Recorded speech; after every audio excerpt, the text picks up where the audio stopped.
Hey everyone, and welcome to This Explainer. Today we are diving into a place that literally dazzles the imagination. We're talking about Dubai, the city of gold. It's this glittering oasis of opportunity that draws in expats from all over the globe. But, right beneath the surface of all those luxury cars and sky-piercing towers, well, it hides a really dangerous financial trap, and it's one that catches so many ambitious, smart professionals totally off guard. Okay, let's dive right into this. We've put together a sort of financial compass for navigating the city's glitz without, going broke. We're going to cover the Dubai lifestyle trap, mastering financial discipline, the real costs of Dubai living, smart expat spending habits, and finally, securing your financial future. Let's get to it. Section 1. The Dubai Lifestyle Trap, or as I like to call it, the glittering illusion. So, to really understand this trap, we got to define what we're actually up against here. Lifestyle inflation. Basically, this is the increase in your spending when your income goes up. And look, it's a completely natural human tendency. You start making a bit more money, so naturally you want to live a little better, right? It's that classic urge to keep up with the Joneses. But man, when you drop that urge into an incredibly flashy environment like Dubai, it just goes into absolute overdrive. Let's look at how this actually plays out in the real world. Say your income goes up. Maybe you just landed a stellar new job or a big promotion in the UAE.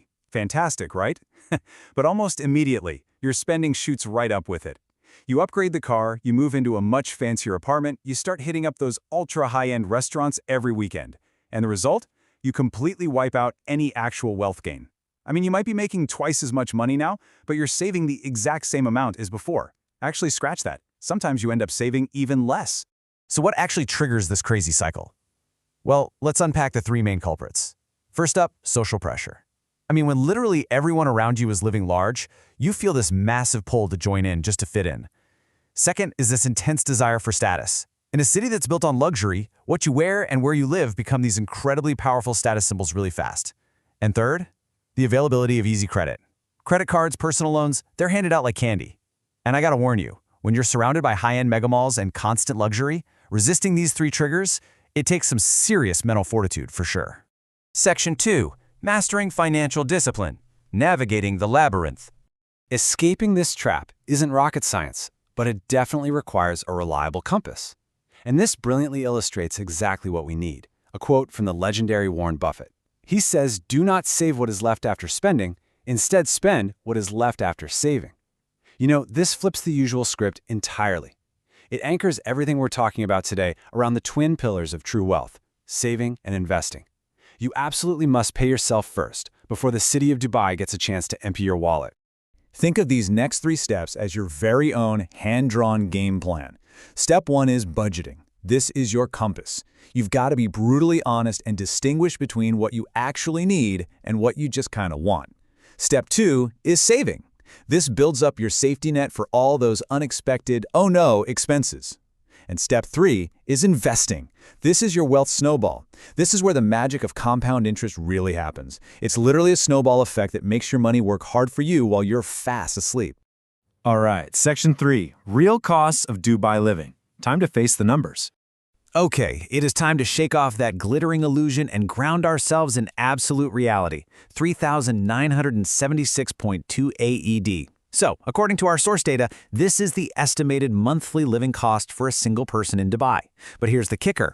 That figure is without rent. Yeah, no way, right? That's just your basic day-to-day living expenses.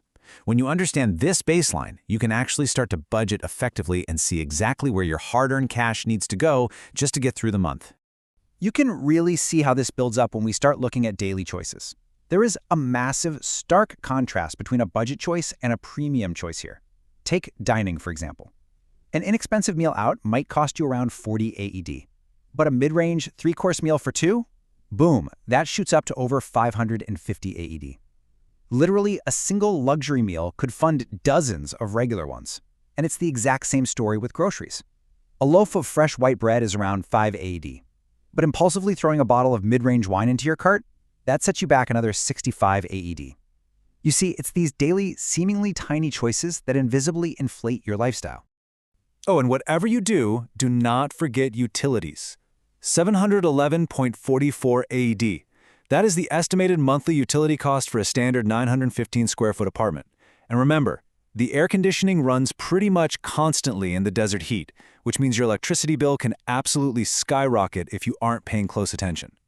Conscious energy conservation here isn't just about saving the planet, it literally protects your wallet. Moving right along to Section 4, Smart Expat Spending Habits, Practical Cost Cutting.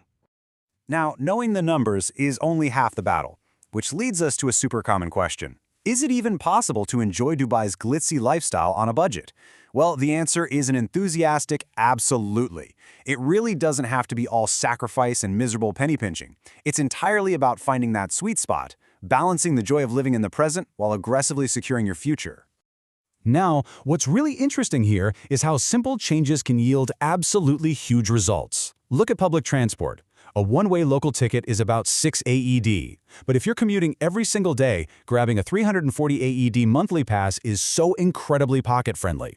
If you compare that relatively tiny expense to the monumental cost of buying, fueling, and maintaining your own car in Dubai, you're looking at massive, immediate monthly savings right there. So let's run through 5 rapid-fire smart spending actions.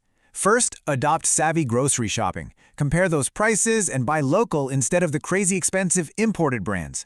Second, opt for public transport, carpooling, or even cycling when you can. Third, take full advantage of pedestrian-friendly areas. Walking is completely free and it keeps you fit. Fourth, turn off the lights and use energy-efficient appliances to slash those nasty utility bills we just talked about. And finally, research budget-friendly attractions. Dubai actually has gorgeous public beaches and cultural sites that cost next to nothing. These are frugal, sure, but they're highly comfortable daily habits that let you live life king-size without blowing your budget. And finally, Section 5, Securing Your Financial Future, Building True Wealth. This right here is the ultimate long-term goal. But to actually get there, you have to remember this. Debt is like quicksand. The more you struggle, the deeper you sink. And I am saying this with total seriousness. In a city absolutely overflowing with luxurious temptations and banks that are practically begging to hand you easy credit, debt is your biggest threat. It is just so dangerously easy to finance a lifestyle you can't actually afford. You really have to treat high-interest debt like an absolute emergency if you want to survive the city of gold. Let's just quickly compare the 2 paths you can take here. On one side, you have the illusion, living way beyond your means on credit. Sure, it gives you that fleeting thrill of playing Dubai's status game, but honestly, it just leaves you super stressed out and empty-handed in the end. Now contrast that with the reality, living comfortably while investing for tomorrow. That is true quiet wealth. Dubai has this incredibly dynamic economy with so many avenues for investment. Taking the reality path means you're actually participating in that economic growth, rather than just funding a bank's growth by paying them massive amounts of interest. So, what does this all mean for you? I want to leave you with a final, provocative question. Will you choose the dazzling illusion of wealth today, or build the reality of financial freedom for your future? The choice is entirely in your hands, but hey, the tools are now totally at your disposal. I highly encourage you to take the bull by the horns and start actively using the financial compass we built today. Thank you so much for joining me in this explainer. Get out there, stay disciplined, and go build your true wealth. All right, welcome to This Explainer. Today, we're going to sketch out the actual nuts and bolts mechanics of government money management, and specifically, how it directly impacts the broader economy. Now, since you're here, you probably already know the foundational terms: deficits, debt ratios, fiscal policy. But today, we're moving way past baseline definitions. We're going to look at the exact systems-level machinery of how nations handle their bank accounts and map out precisely how a lack of discipline at the top completely trickles down to our everyday economic reality. So let's just jump right in with a pretty massive structural question. What actually happens when an entire sovereign nation consistently spends way more than it makes? It's not like when you or I do it and we just get an angry call from the bank. When a nation over-leverages itself again and again, those consequences ripple across the entire global financial system. Honestly, it's a systemic vulnerability that has collapsed empires and totally defined modern macroeconomics. To unpack all of that, we're going to break this down into 5 parts: what fiscal discipline actually is, the very real dangers of debt, how countries try to enforce financial virtue, the intensely complex Indian context, and lastly, the mechanics of the FRBM Act. Let's get started. Okay, part 1, what is fiscal discipline? Fundamentally, fiscal discipline is just the art of maintaining a healthy, totally sustainable equilibrium between the money coming in, usually from taxes, and the money going out as public expenditure. When a government hits that sweet spot, it's not just avoiding a crisis, it is actively securing its long-term future. Think of running strategic budget surpluses as basically a form of national saving. And that is absolutely crucial because it acts as the foundational engine for long-term sustainable economic growth. You know what's crazy to think about? A government's macro budget is actually remarkably similar to your own personal financial strategy. Just like you might build an emergency fund or open a high-yield savings account to build wealth, governments do the same thing by aiming for budget surpluses and national savings. It's all about resisting short-term temptations, things like poorly timed tax cuts or flashy populist spending that just inevitably leads to long-term fiscal stress. But without that strict discipline, things get scary fast. It's literally a domino effect. First, the spending surpasses the income. To cover that gap, the government often resorts to borrowing cash straight from the central bank. That's deficit financing. But flooding the market with that newly minted money leads straight to currency depreciation. And finally, the big one, inflation. Your currency loses its value. So basically, the mathematical consequences of the government's lack of discipline are directly paid for by your shrinking purchasing power. Which brings us to part 2, the danger of debt. So the crucial takeaway here is understanding the sheer weight of massive accumulated debt. High public debt acts like a massive iron anchor dragging down the whole economy. It drives up long-term interest rates and forces governments to slap on distortionary tax rates just to make the minimum payments on what they owe. But the most dangerous part, it completely handcuffs the government's ability to use counter-cyclical policies.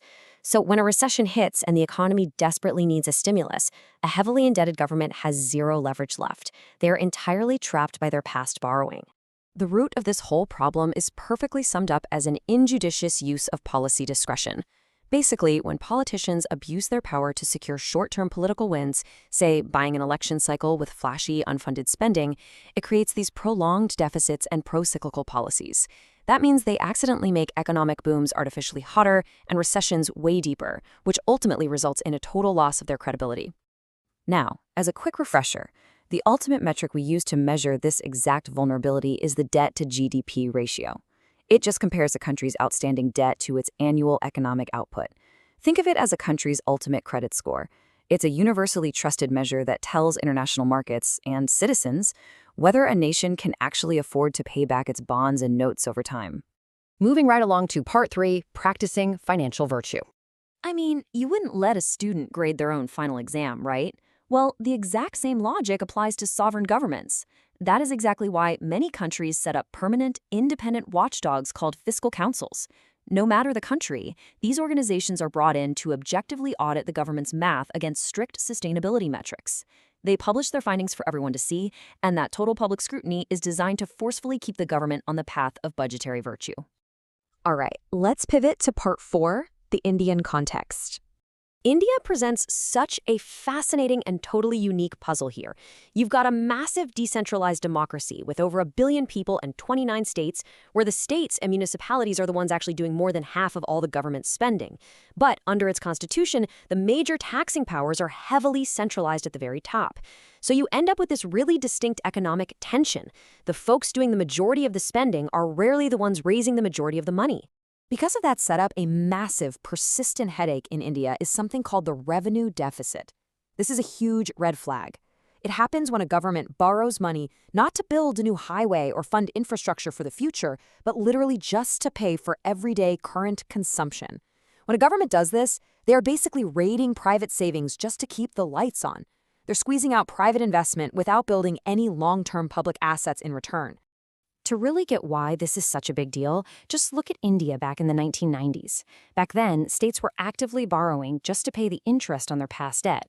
It was an era of what we call soft budgeting, where normal market pressures just weren't enough to force them to stop overspending.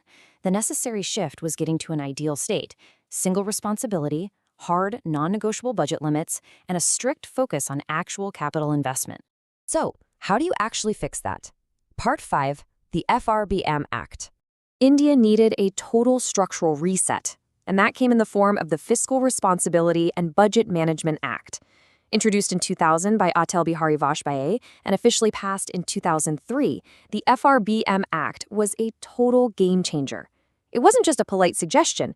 It was a legally binding framework designed to completely rewire the financial DNA of the Indian government. Honestly, one of the coolest and most ambitious goals of the FRBM Act is the focus on intergenerational equity. It's basically a legally binding promise that says, hey, we aren't going to stick our kids and grandkids with the bill for our mismanagement today. Beyond that, it targets long-run stability, tighter coordination between fiscal and monetary policy, and just absolute, undeniable transparency. And we can actually see the real-world impact of this today. The Union Finance Ministry has concrete, mandated goals to systematically drop the budget deficit, like moving from 6.9% of GDP in 2021-22 down to 6.4% the very next year. By law, the soft budgeting temptation is gone. It's replaced by hard, measurable limitations that force the government to behave. Plus, to make absolutely sure they can't hide anything, the FRBM Act mandates that the government has to publish 3 specific documents every single year right alongside the budget. We're talking about the Macroeconomic Framework Statement, the Medium-Term Fiscal Policy Statement, and the Fiscal Policy Strategy Statement. They legally have to show their exact math and strategy to the public, acting a lot like those independent fiscal councils we talked about earlier. So as we wrap up this explainer, I want to leave you with this to chew on. Can a wildly growing, massive, decentralized democracy like India realistically balance its incredible, soaring ambitions with the rigid reality of a strictly balanced budget? Because fiscal discipline isn't just crunching numbers in a spreadsheet. It is the fundamental, everyday tension between what a nation desperately wants to build today and what it absolutely has to save for tomorrow. Hopefully, sketching this all out gave you a fresh lens on how this machinery actually works. Keep watching those numbers, keep questioning the deficits, and never stop learning. Welcome back to The Explainer, everyone. I am so pumped to dive into today's topic, because we're unpacking something that literally dictates the trajectory of our lives, our health, and yeah, for sure, our wealth. We're talking about that intense psychological tug-of-war happening inside our heads every single day. You know the one. The battle between instant and delayed gratification. Specifically, we're going to zoom in on the financial wisdom hidden within delayed gratification. We'll look at some fascinating psychology, break down the biology of impatience, and figure out how these everyday mental battles shape our bank accounts. So, to get us started, think about your morning today. Be honest. Did you hit the snooze button just to soak up 1 extra hour of blissful sleep? Or did you drag yourself out of bed to commit to your fitness routine? Or, hey, how about this? Do we give in to that sudden sweet tooth, or do we stick to the healthy eating plan to reap those long-term benefits? These aren't just minor daily blips, right? They're literally the front lines of a constant behavioral war. We are constantly forced to choose. Do we want that hit of short-term satisfaction right now, or are we willing to put in the work and the waiting required for a way bigger long-term payoff? Okay, so let's make sure we're on the exact same page about these two opposing forces. Instant gratification, that's all about those impulsive decisions we make purely for immediate pleasure. It's getting exactly what we want the very second we want it. Delayed gratification, on the flip side, is having the mental fortitude to resist those immediate impulses because you know, deep down, you're going to get something way better down the road. Let's put it in money terms. Is that fancy new pair of shoes an absolute must-have right this exact second? Or is that money better suited for a worthwhile investment that's going to genuinely grow over time? Okay, let's dive into this. Section 1. The Marshmallow Experiment, a classic psychological study.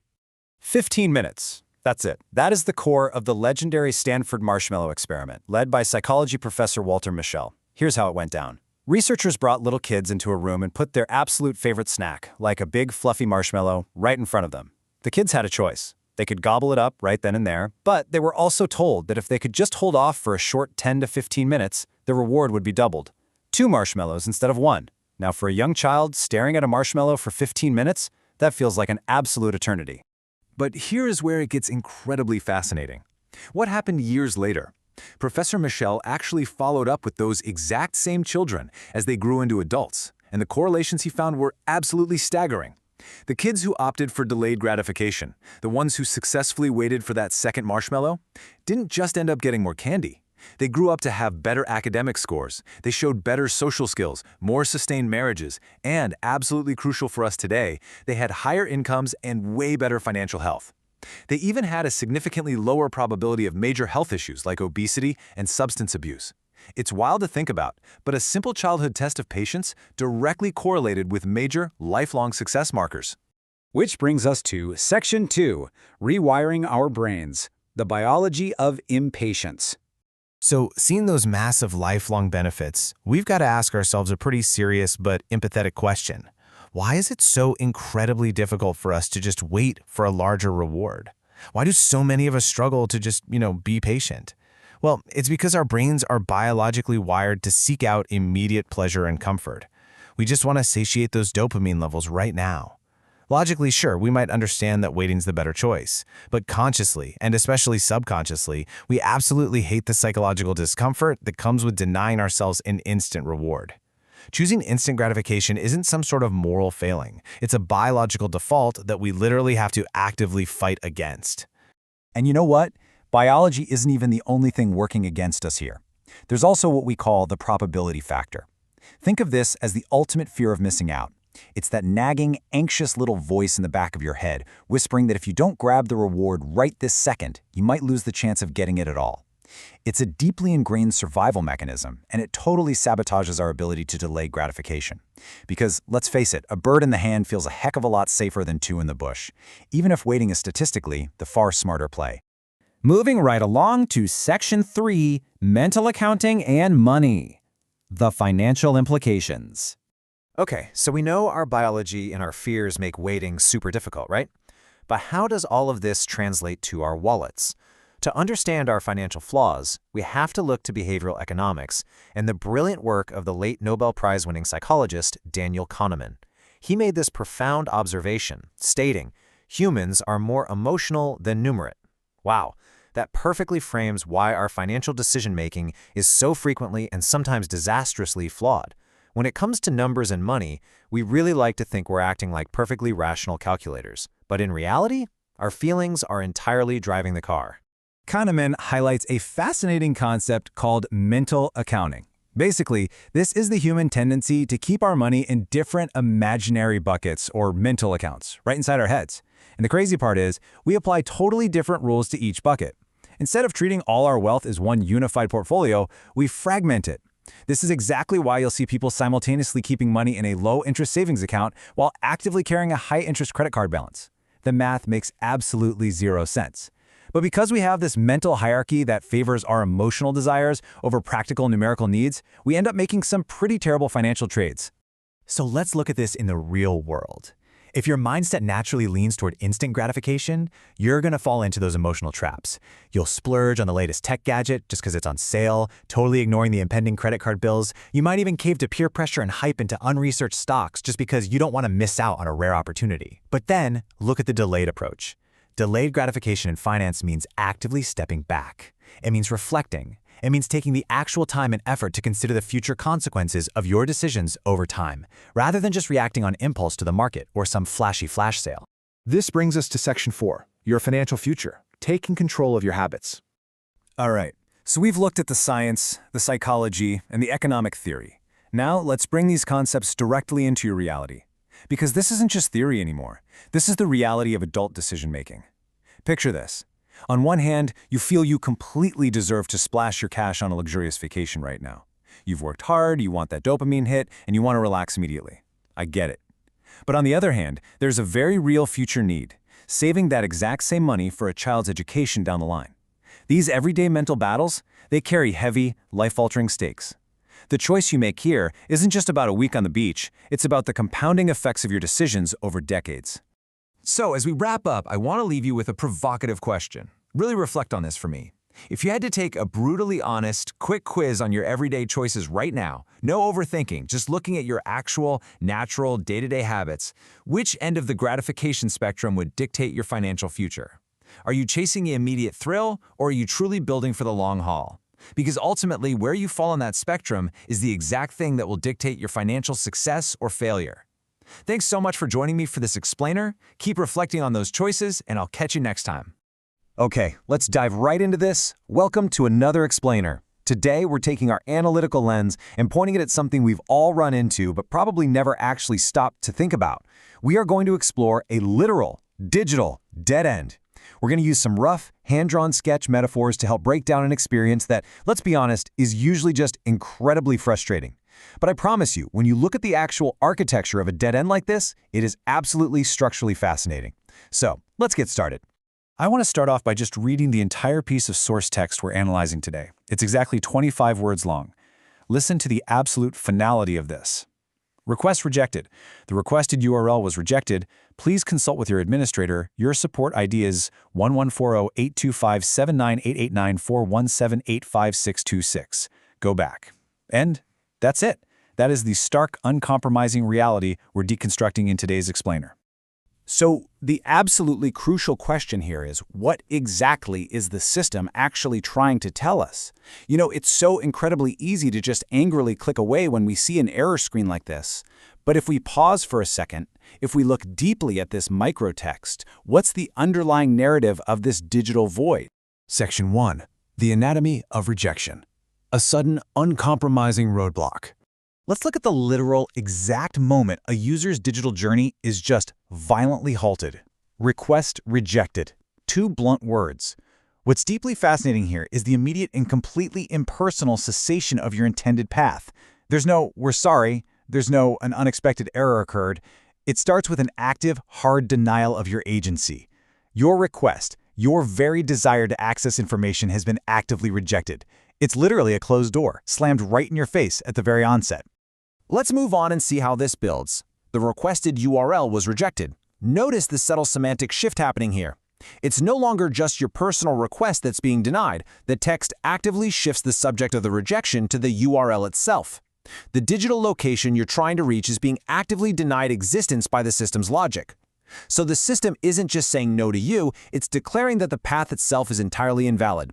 And this brilliantly illustrates our next point. Think about the juxtaposition here. First, we get that harsh, unfeeling denial, request rejected. But immediately following it, we get the very next sentence. Please consult with your administrator. I mean, talk about tonal whiplash. The system goes from a robotic, blunt force denial to a sudden, polite mandate to seek help. Please. It's the only courtesy in the entire text, but it's attached to a command that immediately deflects responsibility away from the system itself. Section 2. The Unseen Administrator. Passing the digital buck. This introduces a sudden systemic authority into our tiny 25-word text. Who or what is this administrator? Well, based strictly on the confines of our source material, the administrator is defined as the sole, unreachable entity mandated by the text to resolve this URL rejection. The text doesn't define them as a human being, it doesn't give us a name, an email address, or even a hyperlink. Within the specific text, the administrator is simply a conceptual higher power that the system commands us to seek out. You're a mortal user, your request is denied, and you are told to consult the administrator. It's a really fascinating structural power dynamic captured in just 6 words. Section 3. The 20-digit identity. Quantifying the void. Now, this is the exact stage where your personal, individual experience of failure is reduced to pure, cold data. 11, 48, 25, 98, 89, 41, 78, 56, 026. I really want to emphasize the sheer, overwhelming magnitude of this support ID. 20 digits? Mathematically, that is in the quintillions. To put that into perspective, the sheer excessive length of this number illustrates just how infinitesimally small your individual request is within the vastness of the system. You're literally just one tiny droplet of an error in a machine capable of generating quintillions of unique identities. But here's the real kicker. Look at the text preceding that massive number. Your support ID is. The system ironically uses the possessive word your. It permanently binds this massive, totally arbitrary string of numbers to your specific moment of failure. You don't get the URL you wanted. Instead, you're given ownership of an impossibly long integer. This is your failure, quantified and handed to you as a permanent little souvenir of your rejection. Section 4. The Illusion of Choice. Retreat as the only option. So what are you supposed to actually do with this souvenir? Let's trace the forced, completely unyielding chronological journey the user is permitted to take based strictly on the actions outlined in the text. Step 1. You make a request. Step 2. You get rejected, given an unreachable administrator and a 20-digit number. Step 3. Go back.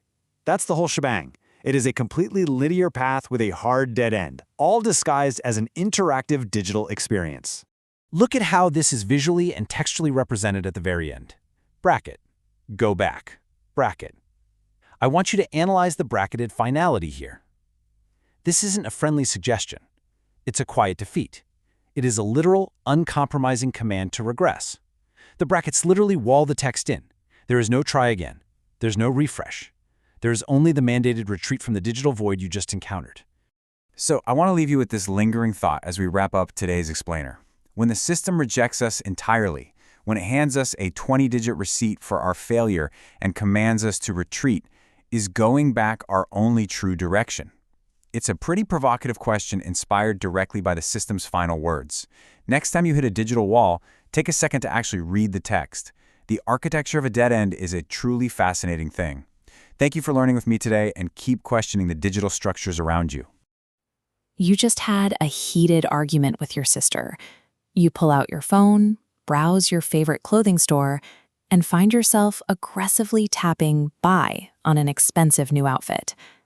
Or maybe you're scrolling through social media. You see a friend's pristine, newly renovated kitchen. Suddenly, your own space feels inadequate, and you feel an immediate urge to order a set of high-end bar stools. Or perhaps it's Friday night. You are completely drained from a long work week. The thought of cooking feels impossible, so you order overpriced takeout. Freeze the action right there, just before the transaction goes through. These moments represent the core of emotional spending, when a purchase is driven by a temporary feeling instead of a budget or a plan. These fleeting, deeply human micro-moments of vulnerability might feel harmless in isolation. Over time, they act as silent killers, quietly draining the resources you need to build long-term wealth. The modern digital landscape is explicitly engineered to capitalize on those exact moments. Features like one-click checkouts and hyper-personalized ads are designed to completely remove the barriers between your feeling and a purchase. This chart shows how widespread the issue is. 63% of consumers say they're influenced by emotions while shopping. Within that group, 74% overspend. Think of friction as the physical effort to pay. As digital friction drops to zero, overspending risk spikes sharply upward. Because the online environment offers zero resistance, an unchecked emotion, a brief spike in stress or boredom, translates instantly into a depleted bank account. Let's look back at the argument with the sister. The urge to buy a new outfit is a biological attempt at retail therapy. Shopping triggers the release of dopamine, the brain's happy chemical. It's a quick transactional way to mask negative emotions. For the man eyeing the expensive bar stools, the trigger is social comparison. Curated online lifestyles create an illusion of universal wealth, prompting a psychological reflex to spend money just to keep up. And the exhausted parent is experiencing decision fatigue. When a week of responsibilities entirely depletes your mental energy, your brain defaults to the path of least resistance. The purchases look different, and the people look different, but the underlying mechanism is identical. The brain is using a financial transaction to cope with psychological distress. Culturally, we've developed a habit of labeling the woman buying clothes as a shopaholic, while casually dismissing the takeout or the furniture upgrades as normal behavior. Insights from Jackson's Spenders and Savers report point in a completely different direction. The data shows that gender does not reliably predict emotional spending behavior at all. Men and women simply express those emotional impulses in different categories due to societal expectations. Women often handle logistical household purchases, which can be misread as impulsive. Men face cultural pressure to signal success, leading them to make higher-ticket, status-driven purchases. Moving past these societal expectations reveals a much deeper root for our behavior, the observations we made as children. The data shows a clear link between parental habits and future behavior. A child with two spender parents still has a 50% chance of growing up to be a saver. But if the father is a saver, that probability jumps to 65%. If both mom and dad are savers, the chance of the child adopting that mindset reaches nearly 80%. Your money mindset is inherited or cultivated more than it is biological. Recognizing that emotional spending is a learned human condition is the first step toward finally dismantling the habit. Relying on willpower alone to fight these ingrained habits will eventually fail. Instead, you have to artificially engineer friction back into your financial systems. Let's rewind to the man scrolling past the pristine kitchen. If he applies the 24 to 48-hour rule, mandating a strict waiting period for any discretionary buy over a certain amount, he breaks the immediate spell of social comparison. For the woman seeking dopamine through a new outfit, the solution is automation.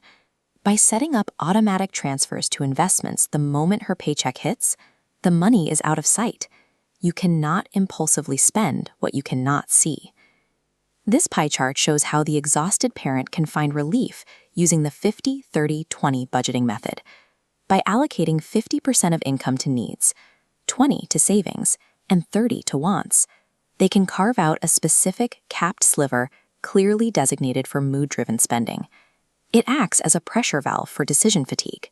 These 3 mechanical safeguards act as an invisible firewall. They isolate your long-term wealth from the short-term spikes of daily stress. Making an occasional impulse purchase is a universal human experience. But over a decade, letting those daily impulses dictate your budget will quietly drain your compounding investments and shrink your retirement income.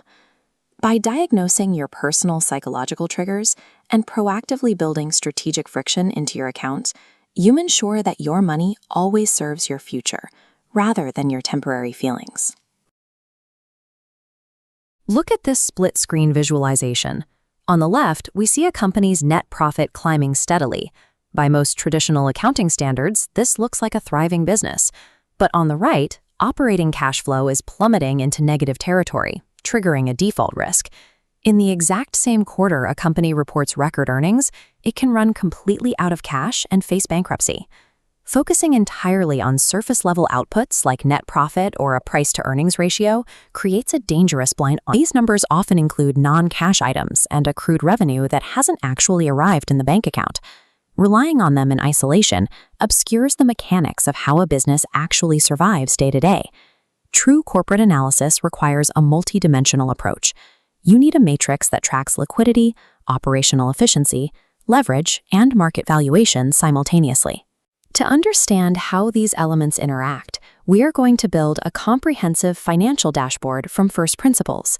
We will examine how each specific metric functions as a mechanical lever, driving the others. Financial health is not a singular number extracted from an income statement. It is a deeply interconnected ecosystem of capital flow. This diagram represents our dashboard structure. The bottom tier illuminates first because it represents fundamental survival. Before a company can expand or even generate a profit, it needs liquidity. Survival is dictated purely by cash flow. Zooming in, 2 primary gears drive the central turbine. Unlevered free cash flow isolates cash from core operations, excluding interest. Levered cash flow takes that calculation a step further. Levered cash flow reveals the exact cash remaining after all debt obligations are serviced. If a company fails to cover these payments, the operation collapses. This specific metric tells analysts exactly how much capital is available for actual business expansion or paying out dividends. Supporting this cash flow is working capital. This is not money currently working for you. It represents liquid assets held in reserve, ready for immediate deployment to cover short-term liabilities. To track how efficiently capital moves, we use a closed loop known as the cash conversion cycle. It measures the exact days required to purchase raw inventory, sell it, and collect the receivables. Once turned back into hard cash, management can compress the timeline. The flowchart tightens and accelerates. Decreasing this cycle mathematically proves the company is increasing its baseline capital efficiency. Optimized liquidity and cash flow form the absolute prerequisite bedrock of our model. Without them, any attempt at strategic expansion is a mathematical impossibility. Now the second tier of the dashboard activates. With baseline cash flow secured, management can utilize equity and debt to accelerate growth. We measure management's internal efficiency through return on equity and return on assets. These specific benchmarks isolate exactly how effectively leadership is deploying shareholder investments and existing assets to generate income. To amplify those returns, leadership introduces financial leverage, borrowing external capital. We track the systemic risk of default using the total debt-to-asset ratio, weighing total liabilities against the company's asset base. This relationship between debt and earnings is visualized here by the degree of financial leverage. The short end of our lever represents operating income, or EBIT. The long end represents earnings per share. If leverage is greater than 1, it creates a multiplier effect. A slight push down on operating income violently catapults earnings per share upward. Debt is a mechanical tool. It magnifies management's operational execution, drastically accelerating growth when conditions are favorable, while equally amplifying the risk of ruin during a downturn. The top tier activates, completing our architecture. This layer isolates where capital bleeds out during daily operations and dictates how public markets price the remaining output.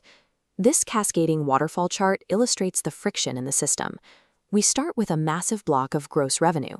We strip away the cost of goods sold to reveal gross profit margin. The chart steps down, subtracting operating expenses, taxes, and interest, until only a thin slice remains, net profit margin. Once profit is established, we have to value the entire entity. The baseline of this calculation is the book value per share. If the company were to permanently shut its doors and liquidate all assets today, this is the exact amount each shareholder would receive. Analysts also rely on the price-to-cash flow ratio. Massive depreciation or amortization can make a business look unprofitable on paper. Comparing the share price directly to operating cash flow cuts through that non-cash accounting noise to identify undervalued stocks. Public market valuation is not an isolated number. It is merely the lagging mathematical output of how well a company manages its internal cash flow bedrock and its strategic leverage. But this established system has a glaring anomaly. Over the last decade, public markets have assigned massive valuations to technology companies operating at severe cash flow deficits. This disconnect stems from accounting friction. Traditional GAAP rules require expensing customer acquisition costs immediately, while subscription revenue is recognized slowly over years. This creates a mechanical glitch where aggressively growing companies look insolvent on paper. The pivot toward a different valuation logic began as physical sales became an entry ticket into recurrent services. The profit is no longer in the $499 hardware sale. It is in the lifetime value of the user locked into the digital ecosystem. For pre-profit social media platforms, capturing that ecosystem became the primary goal. Monthly active users replaced net income as the lead indicator. A larger network offered higher potential for future monetization, justifying multi-billion-dollar offerings long before a single dollar of net profit appeared. Once the network is established, the focus shifts to proving the efficiency of the asset. Average revenue per user became the standard metric to demonstrate that a platform could successfully monetize its massive audience, driving compounding valuation as the network scales. In software and platform models, the sheer scale of the user network replaces immediate operating cash flow as the primary asset. Market value is determined by future monetization potential rather than historical accounting data. Looking at our completed dashboard, the entire structure aligns. Data pipelines flow from the liquidity bedrock up through the leverage mechanisms, driving ultimate valuation, while a distinct side panel accommodates modern ecosystem metrics. High-performance financial planning requires that every indicator holds high resolution, strict quantifiability, and clear alignment with specific corporate objectives. A high price-to-earnings ratio is meaningless without the context of levered cash flow to sustain it. Similarly, acquiring millions of monthly active users is financially unsustainable without eventual ARPU optimization. By integrating these metrics, financial professionals escape the trap of merely reporting historical accounting data. They map the exact mechanical reality of the operation. A properly calibrated financial dashboard functions as a predictive engine, allowing firms to engineer future corporate strategy based on real-time capital mechanics.